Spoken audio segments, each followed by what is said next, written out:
वह गांव नक्शे से मिट चुका था। लोग इसे काला पत्थर कहते थे। घने जंगलों के बीच पहाड़ियों की छाया में बसा यह गांव सदियों से अपने रहस्यों को निगलता आया था। गांव के बाहर लटकते पेड़ों पर हड्डियों के टुकड़े बंधे थे। कहते थे यहाँ की मिट्टी भूखी थी और वह केवल मांस से तृप्त होती थी। राजा एक युवक था जो अपने बाप की लाश ढूंढते हुए इस गांव में आया। उसके पिता एक व्यापारी इस रास्ते से गुजरे और गायब हो गए। गांव वालों ने राजा को चेतावनी दी, रात होने से पहले निकल जा, यहाँ की रातें लंबी होती हैं। पर राजा ने एक टूटी कोठरी में शरण ली। आधी रात को उसने खिड़की से देखा, गांव वाले मशाले लेकर जंगल की ओर जा रहे थे। उनके हाथों में बड़े बड़े हंसिए चमक रहे थे। राजा ने पीछा किया। जंगल के बीच एक गड्ढा था जहां से गंध आ रही थी, सड़े मांस और लोहे की। गांव वालों ने एक बकरी की बलि दी, पर खून जमीन पर नहीं गिरा बल्कि मिट्टी ने उसे सोख लिया। फिर सरपंच चिल्लाया, भूख मिटाने का वक्त आ गया। अचानक गड्ढे से काले रंग का धुआं उठा।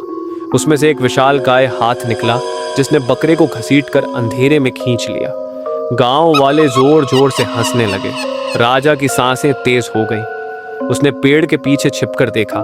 गांव वाले अब एक एक करके गड्ढे के पास जा रहे थे। हर व्यक्ति अपनी उंगली काट कर खून की बूंदें मिट्टी में गिराता। यह कीमत है, सरपंच बुदबुदाया, नहीं तो वह हमें खा जाएगा। राजा भागा, पर तभी उसके पैर ने खोपड़ी को छुआ। खटाक की आवाज हुई। गांव वाले चौंके। बाहर यहाँ है, किसी ने चीखा। 10 हाथों ने राजा को जकड़ लिया। सरपंच ने उसकी ठुड्डी पकड़कर कुर्राया, तुम्हारे पिता ने भी यही गलती की थी। उन्होंने देख लिया था कैसे हम उस भूख को खुश रखते हैं। अब तुम उसकी भोजन बनोगे। राजा को कोठरी में फेंक दिया गया। दीवारों पर खरोंचों के निशान थे। एक कोने में उसके पिता का फटा हुआ कोट पड़ा था। रात भर राजा ने दरवाजा तोड़ने की कोशिश की। तभी बाहर से कराहने की आवाज आई। एक बूढ़ी औरत जिसकी आंखें निकाल दी गई थीं दरार से फुसफुसाई, बच निकल, वह तुझे जिंदा निकल जाएगा। ये मिट्टी कोई भूख ही नहीं, यहाँ एक प्रेत है जो हमें बंधक बनाए हुए है। हम उसे बलि देते हैं, नहीं तो वह हमारे बच्चों को चीर देता। पर राजा के पास वक्त नहीं था। सुबह होते ही गांव वाले उसे गड्ढे के पास ले गए। सरपंच ने एक मंत्र पढ़ा। मिट्टी हिलने लगी। गड्ढे से लंबा दुर्गंधयुक्त शरीर निकला। उसकी खाल में मानव चेहरे चिपके थे।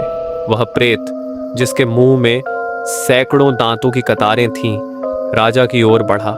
रुको, राजा चिल्लाया, मैं तुम्हें और भोजन दूंगा, पूरे शहर को लूट कर लाऊंगा। प्रेत रुका। उसके गले से फिसलती आवाज आई, तू झूठ बोलता है। राजा ने अपनी जेब से सोने की मोहरें फेंकी। यह लो, मेरे पिता का सोना, मुझे जाने दो, मैं और लाऊंगा। प्रेत ने सोना निगल लिया। फिर अचानक उसने सरपंच को उठाकर हवा में फेंका। उसका शरीर 2 टुकड़ों में चीर गया। गांव वाले चीखते भागे। धोखेबाज, प्रेत कर्जा, तूने मुझे कमजोर समझा। राजा भागा जंगल की ओर। पीछे से चीखें आ रही थी। प्रेत गांव वालों को चबा रहा था। राजा ने देखा उसके पिता की खोपड़ी एक पेड़ पर टंगी थी। वह दौड़ता रहा, पर तभी जमीन फटी। प्रेत का हाथ उसके पैर पकड़कर खींचने लगा। राजा ने अपनी कमीज फाड़ी। सोने की मोहरें बिखर गई। प्रेत उन्हें निगलने लगा। राजा ने मौका पाकर एक पत्थर से उसकी आंख फोड़ दी। प्रेत चीखा।